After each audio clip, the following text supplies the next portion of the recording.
P&R with Adam R.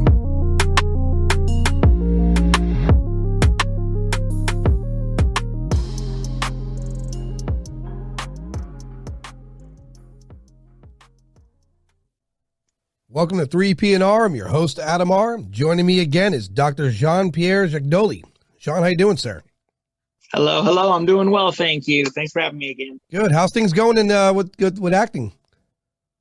Pretty good. I'm busy. I have a lot of auditions today, so I'm busy sending that off for commercials and a couple different projects, and working on a TV show this week. I'm waiting to get the details for. So, yeah, always staying busy. Always something going on. That's good, man. I mean, especially you're a busy guy. Right? We talked about that last time. A lot of credentials.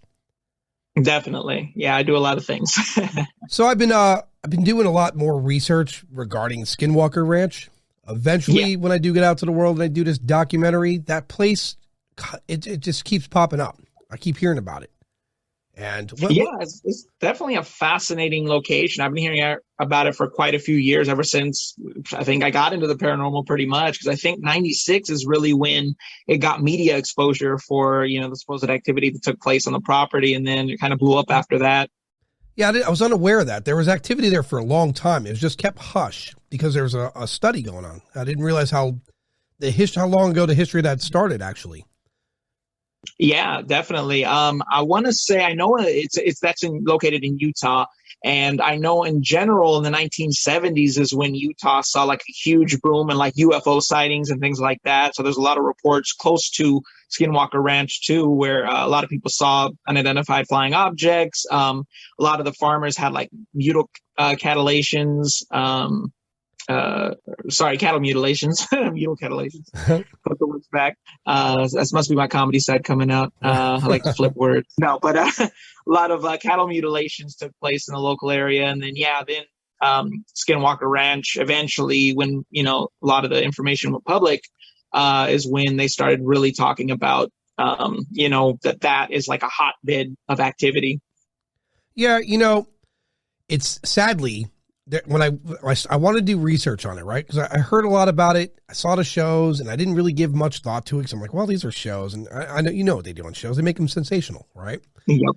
And unfortunately, when you do research on it, you keep coming across, like, especially on YouTube, these videos where people are they're there for likes, they're there for views, and I respect that. I understand it, but the information's bogus, and it drives me crazy because I'm one of those people, when I want to learn about something, I really want to hear the science facts, and then I also want to hear the theories, and I just keep running into, I'm going to assume, again, it's just for the purpose of getting attention.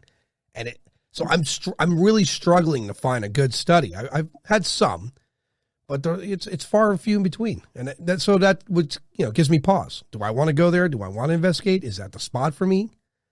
Yeah, definitely. Yeah, no, I'm on the very same page with you as well, because the paranormal has become such a popular thing in the mainstream.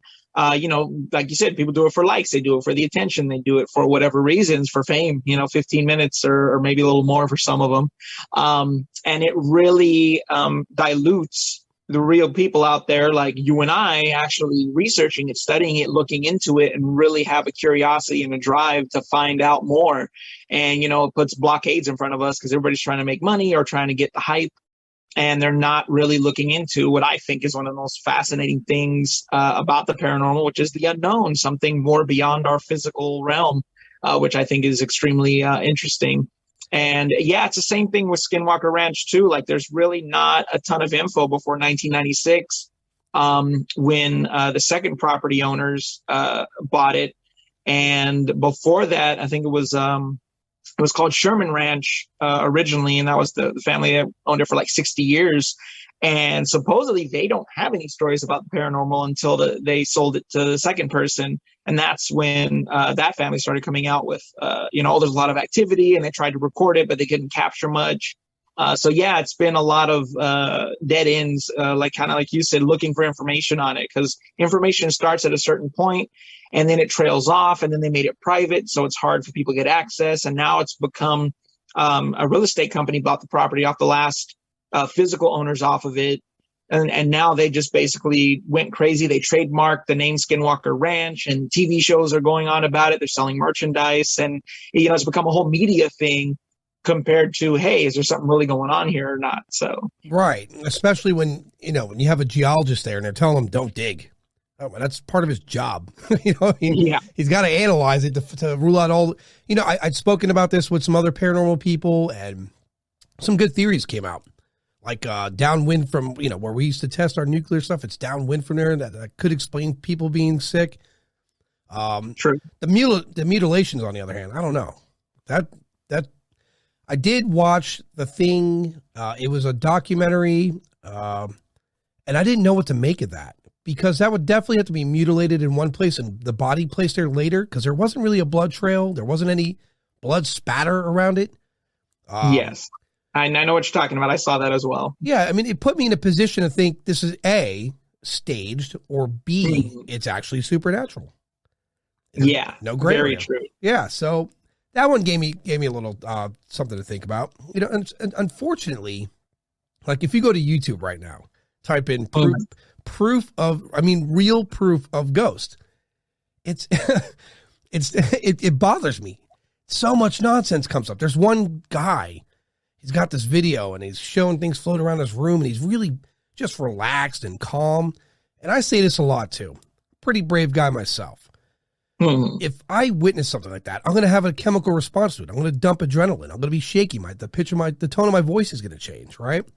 So yeah, definitely. And then you see this guy's got millions of views, and I'm like, how are people not looking right through this? Is it just for? I mean, if it's just for entertainment, so be it. But he's really claiming that there's real things happening there, and it drives me insane. Because again, when you're in his, I'm going to assume 2-bedroom apartment, and there's abnormalities like that in the house, it's not just about documenting the proof, but why are no scientists at that guy's house? I know to a certainty, if you found tangible anything like what this guy's recording, scientists and TV show, you're getting flooded. You're not, you're not having a YouTube channel. It's just you running the show anymore, right? Everyone's really interested in that. So these are things I look for. I mean, in your paranormal experiences and your investigations, what have you come across that just gave you that idea? Like this is real. I think most of the time, and this is how most of our cases go, with a few exceptions, is most clients really just want to have validation that they're not crazy, because they're freaking out about something that they can't explain. So when me and my team come in, we experience similar things that they experience, and actually even capture evidence of it sometimes. And obviously that is very validating for them and for us as well. It's like we captured that. I think even more astounding is when we catch something that they forgot to tell us, that they omitted by accident, and we're like, oh, we actually had this happen in a room, and they're in shock, and they go, we didn't tell you that, but that happens.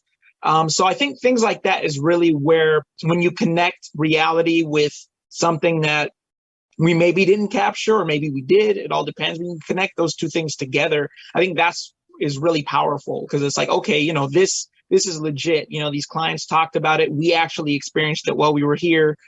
We tried different experiments using the scientific method. So all of that, I think, just solidifies what we're trying to do. And, that the potential for it to be real exists. Yeah. A friend of mine was asking me, what if you witness it? Because I personally never witnessed anything. And I'm under the belief system of this. Here's what I think. I think they're aware of us as we would be them. I don't think I'm a very inviting person. I have to assume this, right? So he said, what would you do? How would you react? Well, one, I'm one of these, man, default to logic. I'm going to evaluate what was my sleep, what's my state of mind, what time of the night it is, because we know how the human psyche works.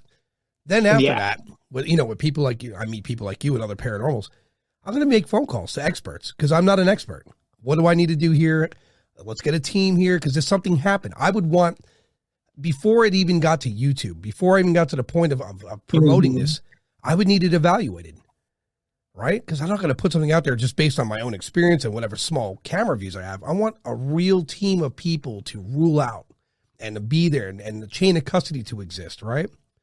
Unlike some of these videos they put on YouTube, and it's very obvious it's nonsense, hmm Yeah, no, it's true. I mean, and the way we put out content, when we did, we don't as much anymore. The pandemic slowed things down, and I'm busy with my career. But I mean, the paranormal's still always there. I always, have clients and cases I deal with from time to time. And obviously, I'm not going to forget all my experiences and knowledge and everything. But when we did put content out, it was reviewed by my team. It wasn't just like, oh, we captured this. Like, we captured this, but I'll show it to another team member who may not have seen it, and I don't give them any idea of what it is. I say, what do you see or what do you hear? That way I get an honest opinion. So my mind's not just making up a story about what I think I saw or what I think I heard. It's like, give me your opinion without me giving you any information. What does this look like?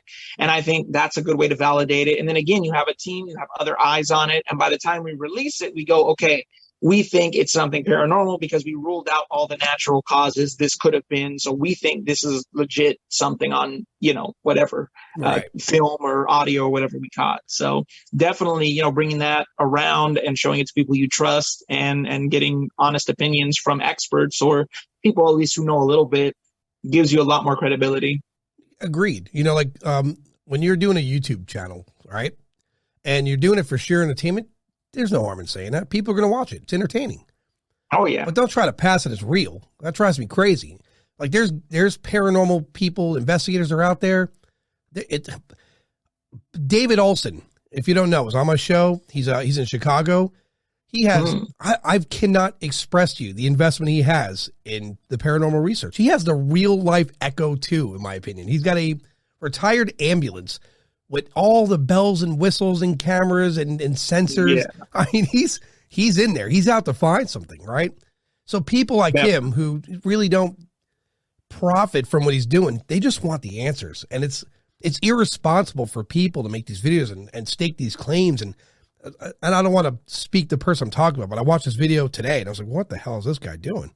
Like, it's very obvious it's not real, but people get into it, right? And that's, so what happens with that is that it causes real scientists to take a step back because they don't want to be lopped in with this group of people.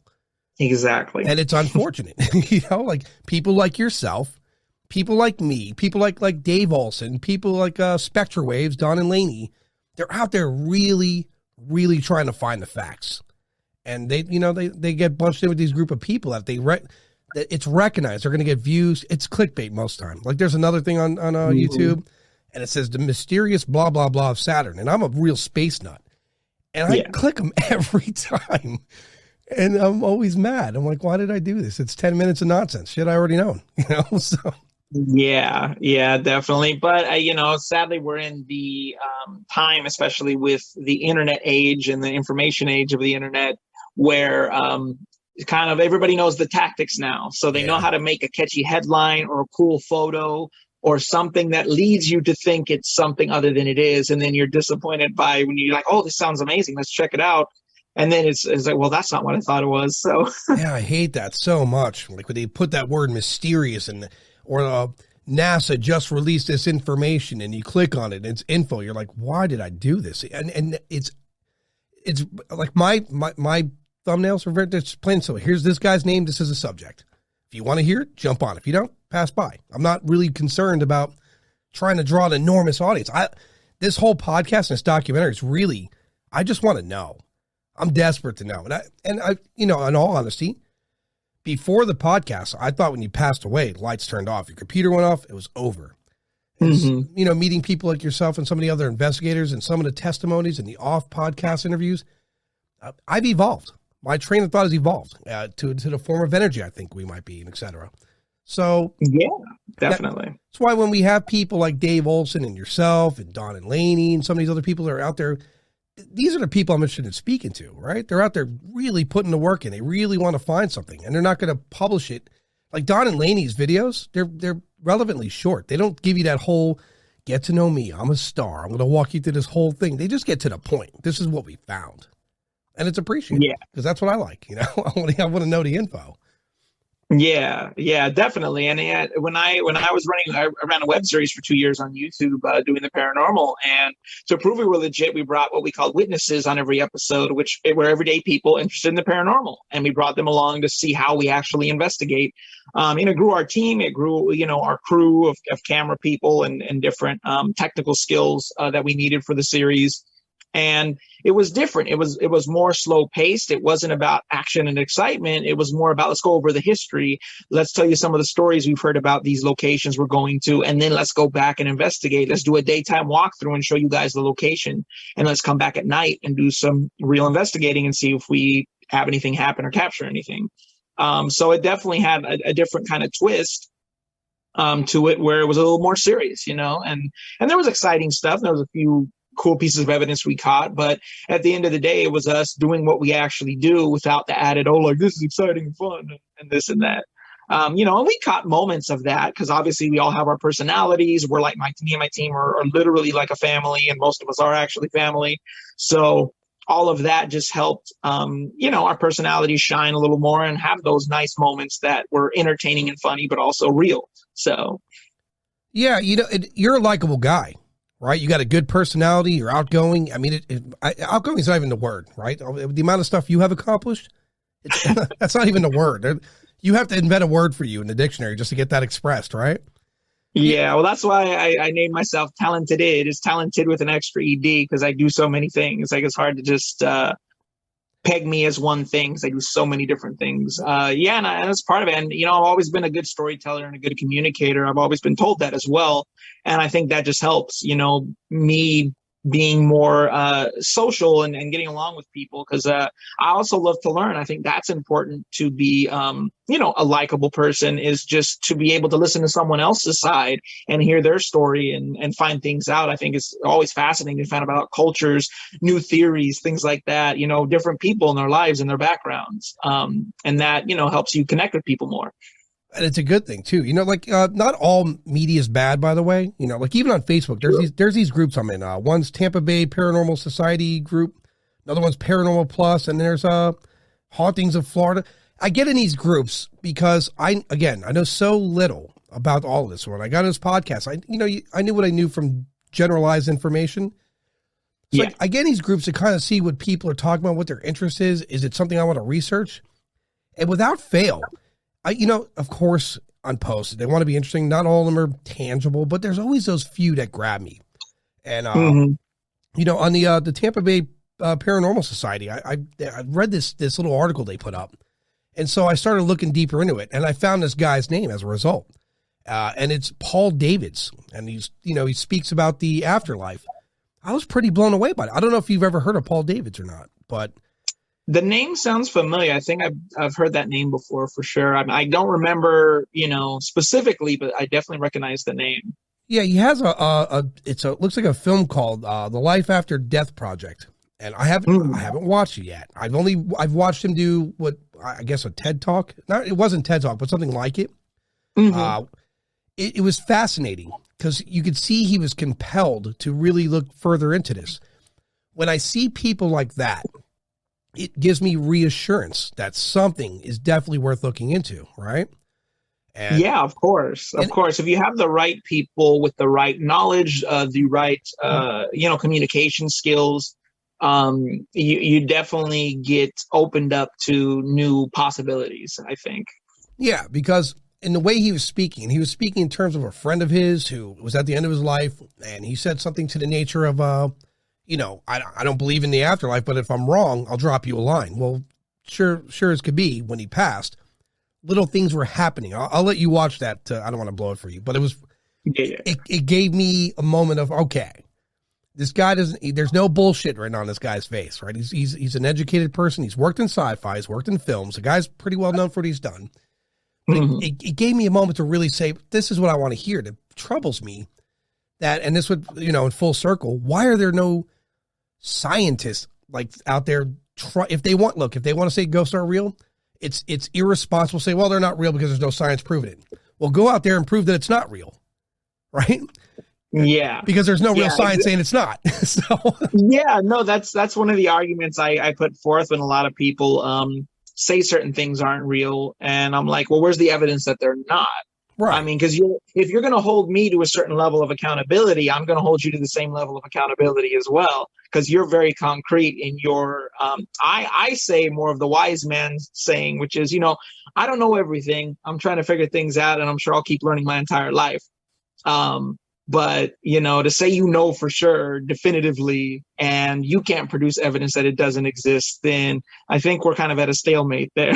Yeah. I mean, especially when it's an organization with tremendous resources, like Harvard, for example, right? Mm-hmm. And Harvard, they dabble in the afterlife. They might not say it full forth, but I did read some studies that they were inquiring about. I've heard of the CIA funding other universities to look into near and around the same subject. And they're not doing it to satisfy curiosity. Because the CIA, like, well, if we could use ghosts to be spies. Exactly. Yeah, no, exactly. And there are a lot of government projects that supposedly existed, especially I think it was up to like the 70s, that included that type of astral projection and using mediums and psychics on a team to like see if they could spy on our enemies and figure things out. And I mean, supposedly they shut those down, but there's, conspiracies that they still exist. So yeah, definitely whenever you hear the government involved with these types of things, you go, maybe they don't want us to know because it's to their advantage for them to know. Yeah, I mean, listen, the word is alleged when it comes to shutting them down. As far as them doing it, it's declassified. It's known now, right? We know they did it. We know they messed around with it. We know, was it the Unabomber where they were doing studies on this guy? And same with Charles Manson. I've read that they were doing studies on that guy as well, right? With LSD and mind control. Oh, yeah. So we've done it. We're guilty as a government. Donna Haynes was on the show. She's an astrologer, right? She worked with Nancy Reagan, the first lady, on a regular basis, too. So when you hear these things at the top tier of government, it's not so much that they don't believe. It's what they don't want to say publicly to, again, not get lopped into that group of crazies. And it's unfortunate. Oh, yeah.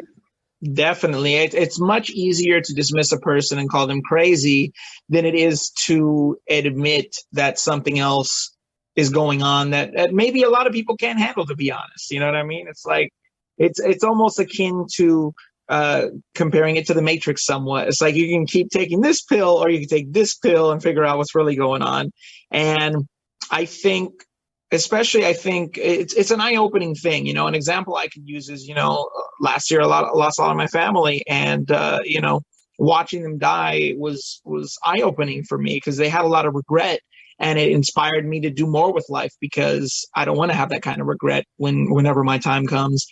And if you think of it in that sense, on a larger scale, when you're exposed to something very dramatic, earth-shaking potentially, regardless of what it is, you tend to change, your reaction. We talk about reactions when we experience the paranormal. You know what I mean? You talk about like you're going to have some sort of reaction. Your voice is going to change. You might shake. You might freak out. Who knows? Right. But those reactions can be permanent, especially if it's something you didn't believe before or you thought wasn't possible, and you see it happen right in front of your eyes or experience something very deep. It can actually shake you so much to your core that you actually change as a human being. You change your behaviors, you change your philosophies, you change the way you live. And that's how powerful information is, depending if it's the right information. Agreed. I'm glad you said that because and I'm begging this guy to get on the show. I won't give his name out. I promised I wouldn't, but I spoke about it with Doug Wilson, who was just recently on, he's a lead investigator for the United States of MUFON. Nice. The gentleman I'd spoken to is a researcher, and he was out to disprove UFOs because of one of his, I think it was his grandson or his nephew. I don't remember exactly, but one or the other. So he got involved with going to these certain areas. I won't say because I don't, not that it's a big deal, but still I'm going to respect him. Of course. Something happened that altered him completely. A very science background guy. When he's done with the study and I get him on the show, he's been doing this study for years, and he dedicated, I believe it was like 12 years to the study. From his perspective, 12 years of evidence is something you could bring to the table, right? You could take that to court in his eyes. Yes. But it's and when you speak to the guy, he's not exciting to listen to. He's like, what was that, the commercial with Dry Eyes?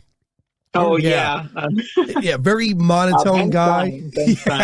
Yeah. He was very monotone.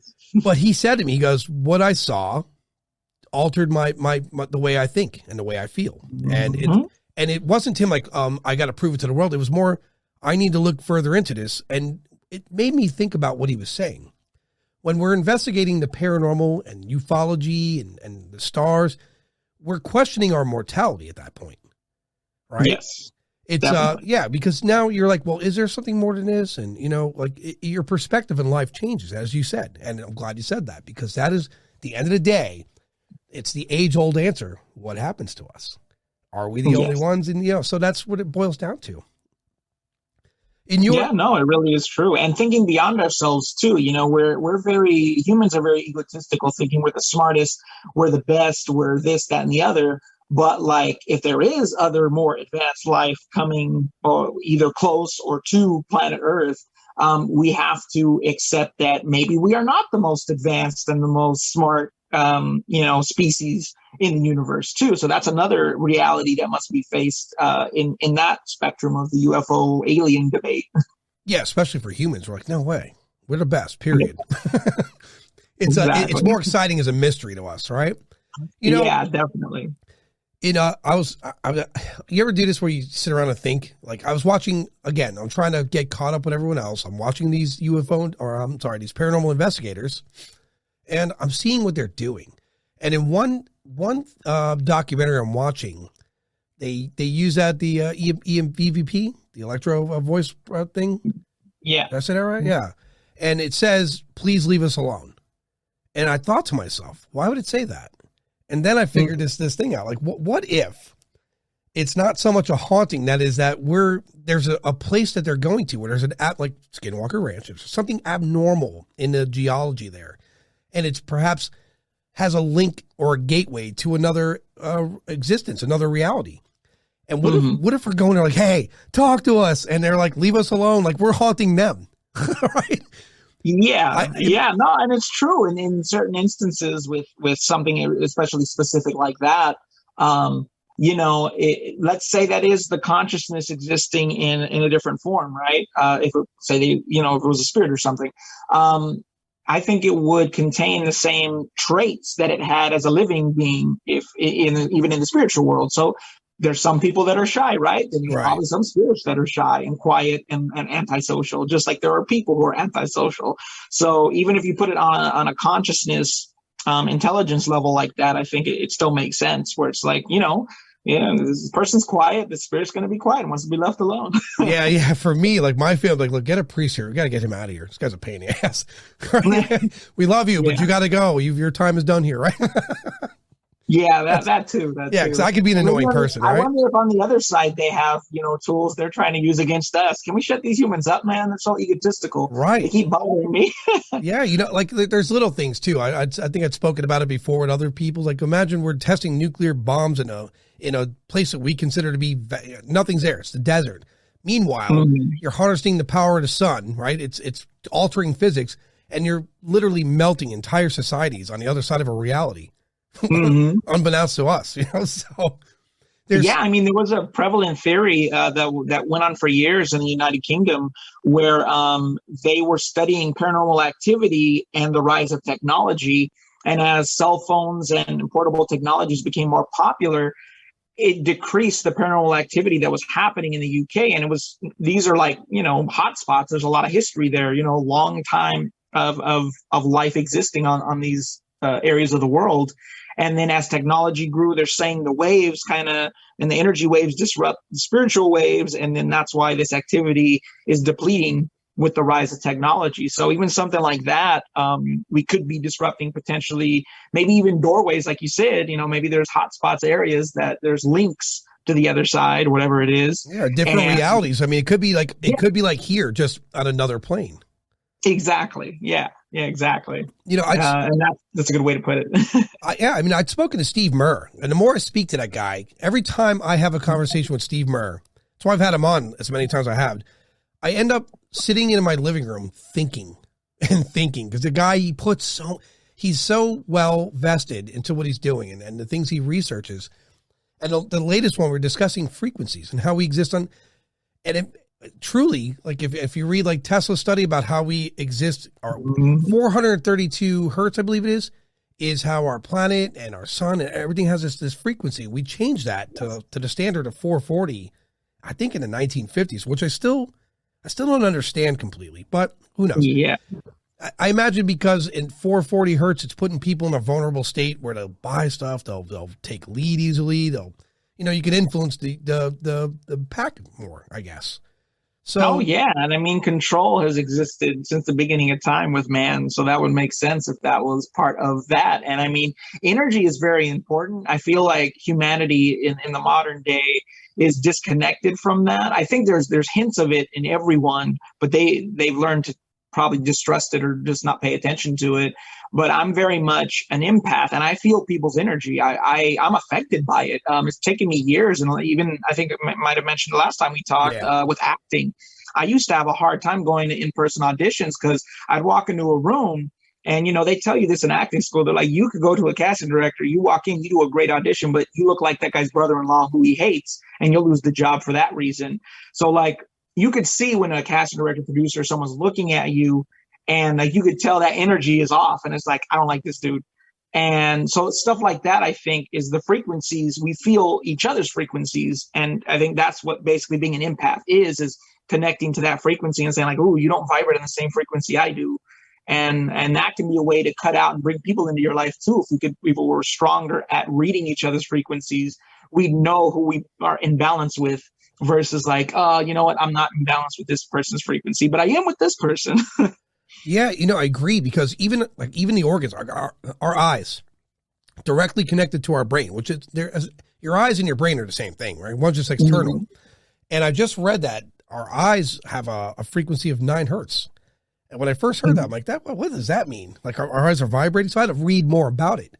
And sure as shit, our brain, our eyes, they idle at 9 hertz. Our body has certain frequencies, and certain frequencies we hear. And I've been testing this. I've been listening to Mozart at 432 hertz. And I find myself like resting and even thinking more clearly and relaxing more. And then you go to the 440 hertz rating north of that, and you could feel the energy change. And I was shocked to see that was real. I was blown away by it. It literally has an impact on you. Definitely. It gives more credence to meditation, right? So. Yeah, no, it definitely does. Aligning your energies, as they always say. I mean, a good example I can give you, I won't mention the person's name, but we had someone close to us stay with us for a little bit, me and my wife, and the energy was just off the whole time that person was with us. The moment they left, you could just feel the house's energy change. Things were calmer and more relaxed and not as tense and not as tight. And it was like, wow, this is a major difference. Like, so really, that it's very important, energy and what you keep around you too. Yeah, I agree. Because again, like you could walk in a room full of people and they could have had a fist fight before you got there, and all could seem well on the surface, but when you go, you could always feel the tension when you walk in there every time. Exactly. So for you and your investigations, has there ever been an investigation, paranormal that it gave you a problem, right? I'm done with this place. I have to leave. I don't want to look any further into it. The only time that occurred, I may have mentioned it when we talked last time, but it's fine. I can bring this story again. It's a pretty big one for me personally, because I rarely have this kind of activity happen, especially to myself personally. But we did this case here in California, and we had a ton of activity. I mean, furniture on the balcony began to move the moment we stepped out of our vehicles on the property. We had team members see stuff. We caught some evidence. But at the end of the night, we're breaking down equipment. The client's sister is in the house. I felt something from her, and it was the first time that my chest got tight when I looked at her, and I couldn't breathe. I ran out of the house. And I actually refused to go back in that house just because I felt, for my own safety, obviously, and health. And the next morning I woke up and had a circular burn mark on my chest, and the area had a weird vibe to it. Stuff happened to other team members outside of the property and in and around the property. So we pretty much stayed away from it. And in the end, we found out the client's sister was messing with witchcraft but didn't know what she was doing. So we obviously think that had a huge impact on what's happening there. And then we found out there's a huge power substation just like a few blocks away, which that kind of energy combined with if somebody was doing something, we're going back to energy and frequencies. Imagine that's magnifying the activity and whatever's being done. possibly by that person, even on that property, that's magnified and made it so intense that that actually happened. We were never asked to go back to that property, but I'm not sure if I would. I would probably ask specifically that the client's sister not be there at all if I did go back to that property, just because of what happened.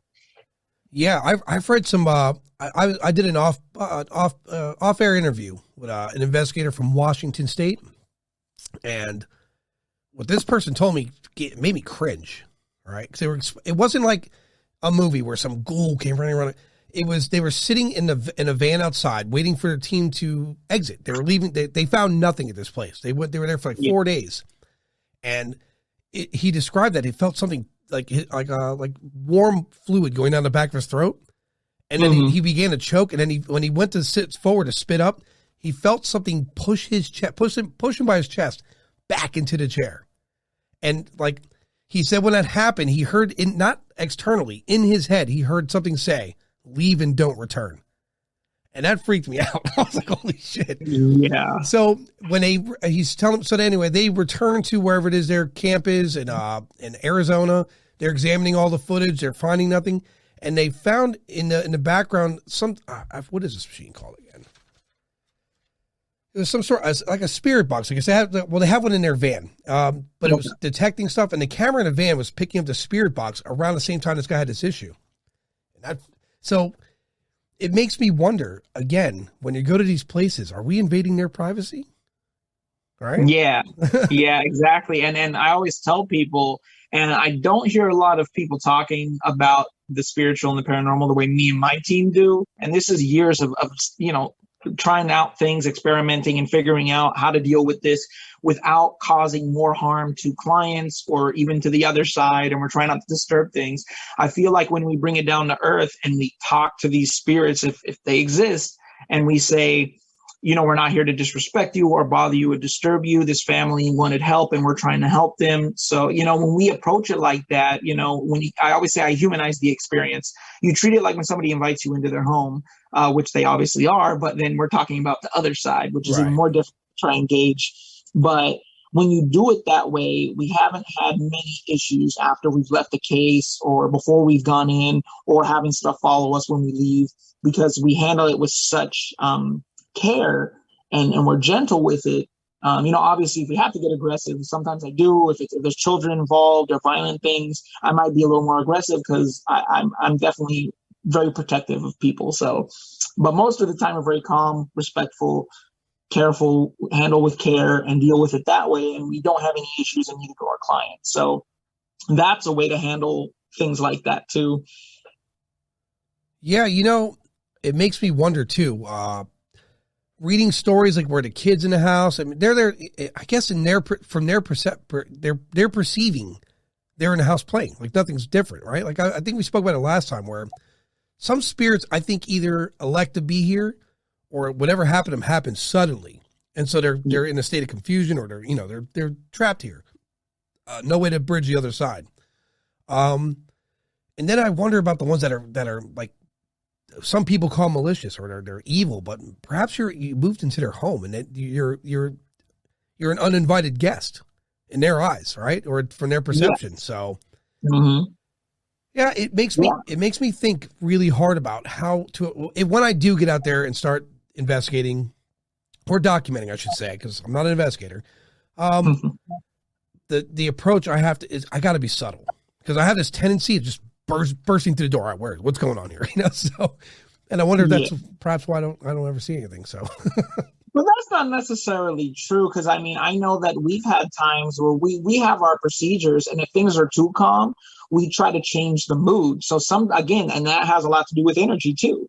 So like, I remember one case we were being really serious. Our friend got us into this place he worked at. It was an old mission here in California. And we went out, we investigated, not much was happening. We had a few things we saw later in the evening, but the beginning was really slow, really whatever. And we were being super serious about it. And I said, guys, let's change the tone. Okay, let's have fun. Let's act like we're just hanging out here together, which we are anyway. But let's not act so much like we're looking for a ghost. Let's just kind of play and be ourselves and see if that changes anything. The literal moment we started doing that, we caught a little girl that literally said, "I want to play with you." when we started acting fun and joking around and such. So, I mean, even that, changing your approach and your tactics rather than being serious or calm, sometimes you do have to be a little more aggressive and loud and crazy, and then you'll get a reaction too, you know, because again, if these things are intelligent, they're going to react to different things, just like human beings, you know, are excited or interested by different things. I'm sure the spiritual side are also excited by different things. It's true. Yeah. I mean, as we are here, as we are there, right? So, which makes sense in a prison. If you're aggressive, you'll get an aggressive response, right? Yeah, definitely. Yeah. As kids, you want to play, they want to play. Right? That makes sense. I agree with that. You know, someone asked me another question. It's tough for me because I don't view it the same way, but they said they had a haunting and they had a priest come and nothing worked, no religious, nothing worked. And I thought to myself, like, you know, what if this thing predates our religion? You know, again, 4 billion-year-old planet. I can't stress that enough. We don't know what existed here before us. And when I say billion, you're not going to find a trace of that society anywhere. It's been billions of years. It's gone, right? But the energy is like ours, right? So they're here. And when you're using religious jargon, they're probably sitting in a room like, what the this guy talking about? What's that doing? That's not doing anything to me, right? Because they don't understand. Like an example, the Egyptians spoke about their deities, and then they spoke about their dark deities, and they didn't have a priest then. This predates Catholicism, so. Yeah, exactly. And that's one of the reasons I don't necessarily jump to religion right away, although religion, unfortunately, does make up a lot of the terminology we use in the field because it's just more recognizable to most people. But there's plenty of cases where religion doesn't work. And exactly what you said, you know, what if it predates modern religion, then it probably is going to have no effect. But there's other cases where we didn't want to use religion and people tried religion and it worked. And these spirits reacted to religion like they were scared of it. Right. So, I mean, I think that you have both extremes there. And again, I think it really goes back to beliefs beyond people, even on the spiritual realm. Again, if they're intelligent, if they have consciousness, you know, maybe they fear God or whatever when you say things like that. And then others don't because that's not in their wheelhouse of knowledge. Yeah, you're right. Like if an energy spirit was around during Catholicism, they will recognize the words. And then I don't know what's going to happen here. I got to get out of here before it happens, right? Yeah, I mean that makes sense. Yeah. Or even back to the point that you made, if it's another dimension, another plane, another, you know, whatever it is, right? Maybe that religion doesn't exist on that plane, right? So religion's not going to have no effect because, well, what's that? I've never heard of that before. You guys talk about it, but we have no idea what it is. You know, it's funny you say. I read this thing. It was kind of funny. It goes, imagine a world where the Simpsons were the religion. I was like, what? And it took me a second to comprehend what he was saying by that. But an alternate universe where the Simpsons was a show, mankind perishes, and in the next existence that comes here finds these tapes, and that becomes their religion, right? Like, yeah. So that being said, yeah, like imagine, I don't know, imagine trying to get a priest to remove a demon, but the demon predates Catholicism. It's a stalemate, right? Yeah. Neither one's going to take. They're both standing their ground. It's a stalemate. It's going to be a problem. Yeah. And then also, even if you don't predate religion, you have to think that things have been added and subtracted from religion throughout history. Oh, yeah. So, I mean, you might be dealing with a spirit that didn't, you know, exorcism didn't exist at the time that, even if religion existed, that particular practice in religion didn't exist maybe during that spirit's time period. So they won't react to it because they didn't know about it. So, I mean, even things like that, because again, to understand the paranormal, again, our terminology really strongly comes from religion. And I was raised Catholic, but I'm kind of just nothing. And then I've studied pretty much all religions to get a grasp of them because I deal with so many different things with the paranormal, and it gives you a good perspective on things. That, you know, it's you never know what you're going to encounter. And again, through history, things have been added and subtracted to benefit whoever wanted to control things. So yeah, it is a big control. It really is. I mean, when you look at it, it's fear of God. If you do that, you will go to hell, and people are afraid of it. And, you know, same with law enforcement. If you do this, you're going to go to jail. So, I mean, fear is definitely a factor with people. I would love to say that all humans have a strong moral compass, but I can't say that. So the truth is, I kind of understand some of it. And then we get into the world of paranormal where, again, like for me, for you, for a lot of people, we really want to know. Yes. I want to know. And the reason is I'm very much attached to this life.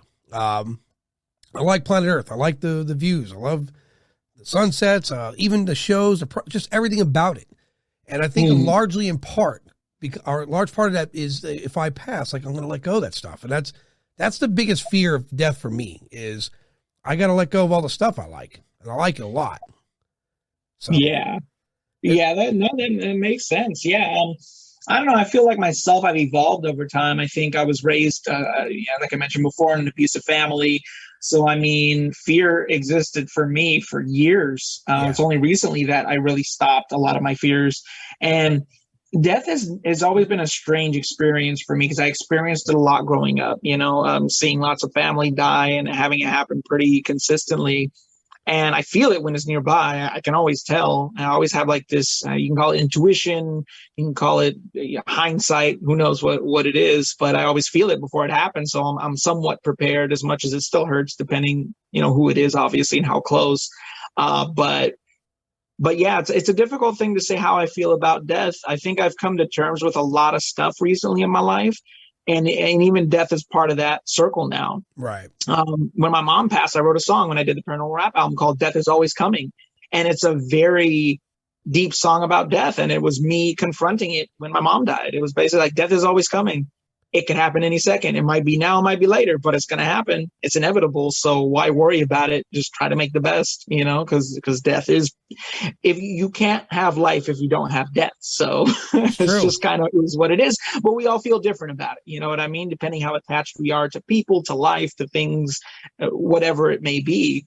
Everybody has a different, kind of perspective on what death is. And mine has definitely changed over time. And I'm more willing to accept that that's part of life, and I'm not too freaked out about it. I definitely would love to live a long life and accomplish things and help people, and hopefully I'll continue to do that. And if not, that's life.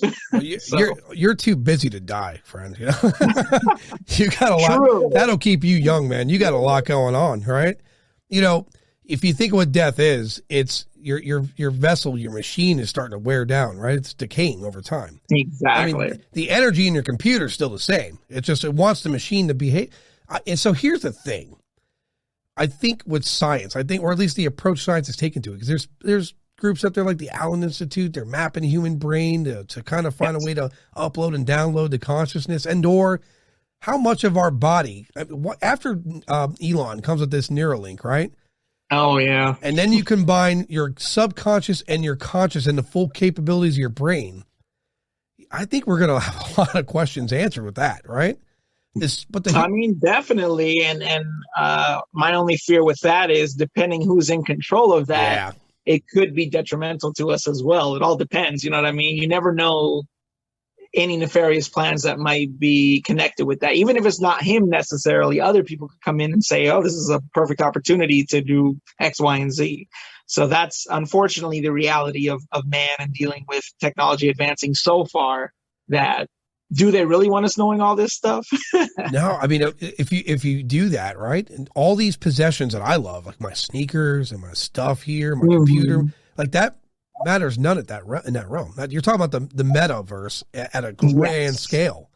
So yes, exactly. And I think it's harder for, I think a younger generation would do much more, better with that situation. I think an older generation, especially even mine, it's hard. I grew up playing outside as a kid. I grew up talking to people, and that's something it's hard to break. It took me years to join social media because I didn't like it. I didn't like texting. I didn't like always having to post so people knew what I was doing. It was easier to call my friends back in the day or go see them. And now it's like that life. I had to eventually transition and accept that that's part of life.